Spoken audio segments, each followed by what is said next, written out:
இந்த நியூ இயருக்கு எனக்கு வந்த கேக் ஆர்டர்ஸ்லாம் வாங்க பார்க்கலாம். ரொம்ப ஆஹோ, ஓஹோ அப்படின்ற அளவுக்குலாம் வந்துட்டு கேக் ஆர்டர்ஸ் எதுவும் பெருசாலாம் வரல. ஒரு டீசென்ட்டான அளவுக்கு தான் வந்துட்டு கேக் ஆர்டர்ஸ் வந்துருந்துச்சு.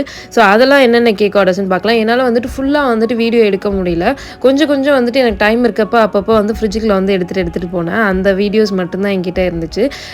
ஒயிட் ஃபாரஸ்ட் வந்து ஆஃபர் போட்டிருந்தேன். 1 கேஜி வந்துட்டு 500 அப்படின்னு சொல்லிட்டு.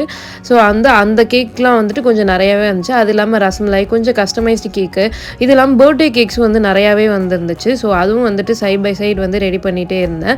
நியூ இயர் கேக்ஸும் அதே மாதிரி வந்து கொஞ்சம் வந்துருந்துச்சு. போன இயர் கம்பேர் பண்ணுறப்ப இந்த இயர் வந்து கொஞ்சம் கம்மியாக தான் இருந்துச்சு. இந்த கேக் வந்துட்டு எனக்கு ரொம்பவே வந்து ஸ்பெஷல். இது வந்து டோட்டலாக வந்து 9 கேஜி. இதில் வந்து மொத்தமாக வந்து 3 இது வந்து கவர் பண்ணியிருந்தேன். ஃபர்ஸ்ட் வந்து ஸ்ராவையில் அந்த மஞ்சுரட்டு நடக்கும்ல, அந்த மாதிரி வந்து ஒரு செட்டப்பும், அதுக்கு பின்னாடி வந்து தஞ்சாவூர் பெரிய கோயில், அது மேலே வந்துட்டு கிரிக்கெட் வந்துட்டு விளையாடுற மாதிரி வந்து வைக்க சொல்லியிருந்தாங்க. ஸோ வந்துட்டு இந்த 3 இதையும் வந்து ஒரே கேக்கில் வந்து கவர் பண்ணியிருந்தேன். இந்த கேக் எப்படி இருக்குன்னு மறக்காமல் கமெண்ட்டில் சொல்லுங்கள். பாய்.